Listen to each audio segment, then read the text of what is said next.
Hello student. तो आज हम शुरू करेंगे wild card pattern matching. Pattern matching का मतलब है कि आप किसी भी फाइल को बहुत सारे कमांड के ज़रिए फाइंड आउट कर सकते हैं।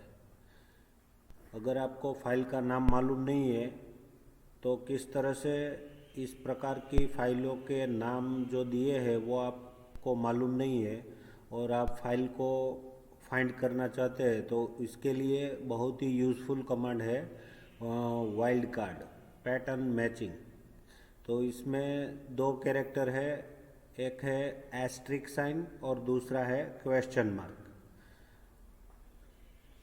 पैटर्न मैचिंग करने के लिए सबसे पहले स्टार का मतलब हम समझ लेते हैं एस्ट्रिक साइन।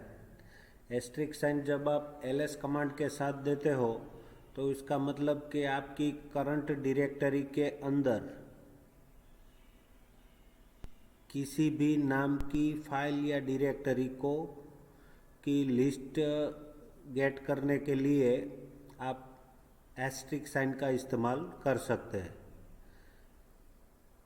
उस फाइल का नाम किसी भी लेटर से शुरू होता हो और कितने अक्षरों का है वो चीज़ मायने नहीं रखता, तो उसके लिए आपको ls के बाद स्टार मतलब एस्ट्रिक टाइप करोगे तो सारी फाइल आपको मिलेगी। उसके बाद है क्वेश्चन मार्क। क्वेश्चन मार्क वो भी वाइल्ड कार्ड कैरेक्टर है। अगर आपको MCQ पूछा जाए कि भाई नीचे दिए गए ऑप्शन में से वाइल्ड कार्ड कैरेक्टर कौन से हैं, तो उसके अंदर एस्ट्रिक और क्वेश्चन मार्क ये दो वाइल्ड कार्ड कैरेक्टर है। क्वेश्चन मार्क का मतलब कोई एक लेटर ओनली। अगर वन क्वेश्चन मार्क है तो वन लेटर, दो क्वेश्चन मार्क है तो दो लेटर, तीन क्वेश्चन मार्क है तो तीन।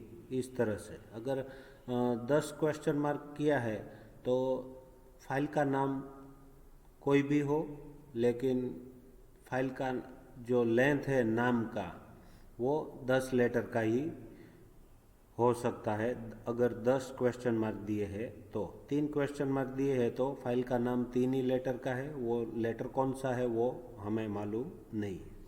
इस तरह से फिर तीसरा कमांड है इस टेबल के अंदर स्क्वायर ब्रैकेट के अंदर ABC। तो ABC का मतलब है अगर आपकी फाइल का नाम A से शुरू होता है या फिर B से शुरू होता हो या फिर C से फाइल का नाम शुरू होता हो, ऐसी फाइलों के नाम चाहिए जिनके फर्स्ट लेटर A और B और C हो, ऐसी फाइलों की लिस्ट चाहिए। फिर फोर्थ कमांड है स्क्वायर ब्रैकेट के अंदर एक्सक्लेमेशन मार्क मतलब नॉट, एंड और नॉट, उसमें exclamation indicate not, not ABC। Not ABC का मतलब जिस फाइल का शुरुआती लेटर A नहीं होना चाहिए, B नहीं होना चाहिए और C नहीं होना चाहिए, ऐसी फाइलों की लिस्ट चाहिए जो A, B या C से शुरू नहीं होती है, ऐसे फाइलों की लिस्ट चाहिए। फिर उसके बाद वाला कमांड है स्क्वायर ब्रैकेट के अंदर P-S। P-S का मतलब है P से लेके S तक से फाइल का नाम शुरू होता हो, ऐसी फाइलों की लिस्ट चाहिए। तो स्क्वायर ब्रैकेट के अंदर P-S। उनसे पहले आपको लिखना पड़ेगा ls, फिर एक स्पेस छोड़ना है, फिर स्क्वायर ब्रैकेट के अंदर P-S। फिर इससे opposite not P-S, square bracket के अंदर एक्सक्लेमेशन मार्क मतलब नॉट P-S। जो P से लेके S तक जो भी लेटर आते हैं उनके अलावा जो भी नाम है वैसे नामों की फाइलें चाहिए, P से S के अलावा। तो नॉट P-S।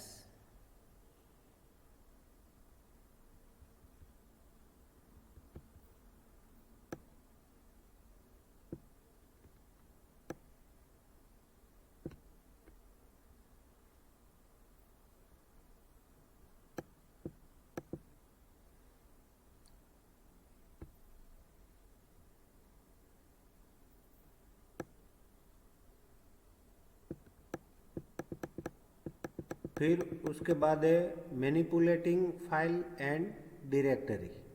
मैनिपुलेटिंग फाइल और डायरेक्टरी का मतलब है फाइल और डायरेक्टरी का बेहतर उपयोग किस तरह से कर सकते हैं। तो उसके लिए पहला कमांड है सीपी। सीपी मतलब कॉपी। किसी भी फाइल या डायरेक्टरी की नकल करनी है, कॉपी करनी है, तो उसके लिए कमांड है सीपी। सीपी का फुल फॉर्म कॉपी। तो यहाँ पर एक एग्जांपल दिया है सीपी, फिर एक स्पेस छोड़नी है, उसके बाद इंट्रोडक्शन, फिर एक स्पेस छोड़नी है, फिर न्यू अंडरस्कोर इंट्रोडक्शन। इसका मतलब इंट्रोडक्शन नाम की फाइल की कॉपी करके न्यू अंडरस्कोर इंट्रोडक्शन नाम की फाइल के अंदर उसकी कॉपी करनी है। मतलब न्यू अंडरस्कोर इंट्रोडक्शन नाम की फाइल नहीं है तो कंप्यूटर उसको बना देगा, और इंट्रोडक्शन नाम की जो फाइल है उसके अंदर जो भी डेटा है वो डेटा न्यू अंडरस्कोर इंट्रोडक्शन नाम की फाइल के अंदर कॉपी हो जाएगा। लेकिन यहाँ पर ज़रूरी है इंट्रोडक्शन नाम की फाइल आपके पास होनी चाहिए आपकी प्रेजेंट वर्किंग डायरेक्टरी के अंदर। मतलब आप कमांड प्रॉम्प्ट के ऊपर जिस डायरेक्टरी के अंदर आप फिलहाल काम कर रहे हो उस डायरेक्टरी के अंदर इंट्रोडक्शन नाम की फाइल है तो ही ये काम हो सकता है। तो सीपी कमांड को कम से कम 2 आर्ग्यूमेंट देने पड़ते हैं। 2 आर्ग्यूमेंट कौन से? क्योंकि पहला जो इंट्रोडक्शन नाम लिखा है हमने सीपी के बाद वो सोर्स फाइल नेम है, और न्यू अंडरस्कोर इंट्रोडक्शन जो दूसरी फाइल का नाम है वो डेस्टिनेशन फाइल नेम है। मतलब सीपी कमांड को कम से कम 2 आर्ग्यूमेंट चाहिए। जिसकी कॉपी करनी है उस फाइल का नाम वो सोर्स फाइल नेम, और जिस फाइल के अंदर उसकी कॉपी करनी है उसका नाम ये डेस्टिनेशन फाइल नेम।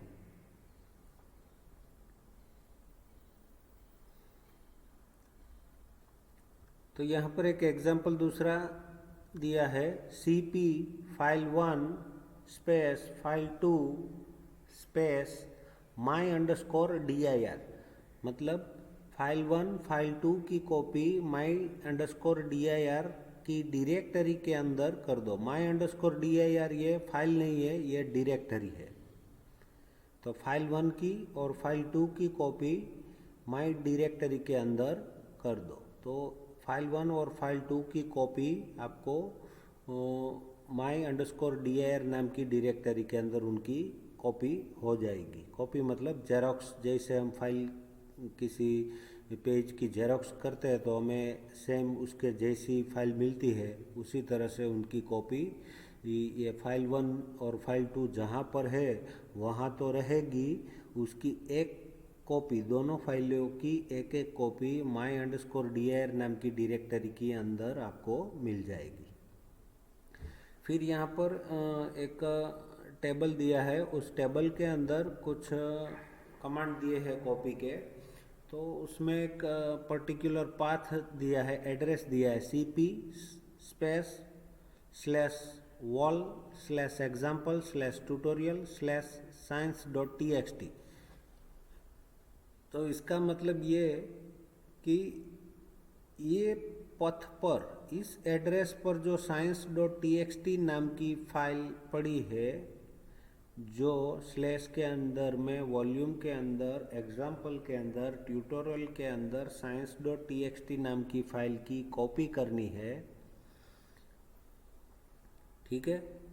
और कॉपी कहाँ से करनी है, कहाँ पर करनी है, तो कि यहाँ पर txt के बाद एक स्पेस छोड़ के जो डॉट दिया है उसका मतलब है आपकी करंट डायरेक्टरी के अंदर उसकी कॉपी करनी है। इसका मतलब है कि इस जगह पर पड़ी हुई science.txt नाम की फाइल की कॉपी करो। और कहाँ पर करो, तो कि ये जो सिंगल डॉट यहाँ पर दिखाई दे रहा है आपको, उस single dot indicates present working directory. आपकी करंट डायरेक्टरी जो है उसके अंदर इस एड्रेस पर पड़ी हुई फाइल की कॉपी आपकी करंट डायरेक्टरी के अंदर उसकी कॉपी कर दो, इसका मतलब ये है। तो यहाँ पर सिंगल डॉट इंडिकेट कर रहा है कि आपकी करंट डायरेक्टरी, ठीक है। तो यहाँ पर पूरा वापस एड्रेस लिखने की ज़रूरत नहीं है। ये सिंगल डॉट आपने लिखा उसका मतलब ये है कि आपकी करंट डायरेक्टरी, तो यहाँ पर पूरा एड्रेस आपका करंट डायरेक्टरी की लिखने की ज़रूरत नहीं है। जैसे करंट डायरेक्टरी अभी मैं हिरानी नाम के यूज़र से काम कर रहा हूँ, तो मेरी हिरानी नाम के यूज़र की डायरेक्टरी मान लो /home/हिरानी, तो ये मुझे लिखने की ज़रूरत नहीं है। उसकी जगह पर मैं सिंगल डॉट लिख दूँ तो भी कंप्यूटर समझ जाएगा। फिर दूसरा कमांड है cp चैप्टर 01 /proc/unit1।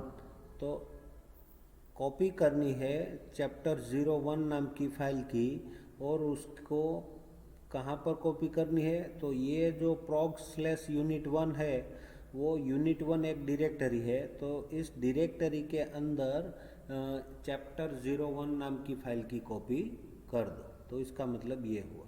फिर दूसरा cp चैप्टर 01 procs, तो चैप्टर 01 की कॉपी procs नाम की डायरेक्टरी के अंदर कर दो, यह मतलब होता है। या procs एक डायरेक्टरी है, ठीक है। तो इस फाइल की कॉपी इस डायरेक्टरी के अंदर कर दो। फिर उसके बाद वाला कमांड है cp -r procs /new procs। तो यहाँ पर -r मतलब procs नाम की डायरेक्टरी के अंदर जो भी है वो सब की कॉपी न्यू procs के अंदर कर दो। तो यहाँ पर लिखा है procs डायरेक्टरी में जो भी कुछ है वो सब पूरी डायरेक्टरी की नकल न्यू procs नाम की डायरेक्टरी के अंदर कर दो। तो ये कुछ कमांड थे कॉपी के लिए। उसके बाद हम नेक्स्ट वीडियो लेक्चर के अंदर सीखेंगे move MV command. MV command का मतलब है मूव। तो नेक्स्ट वीडियो लेक्चर के अंदर हम सीखेंगे MV command. Thank you friends.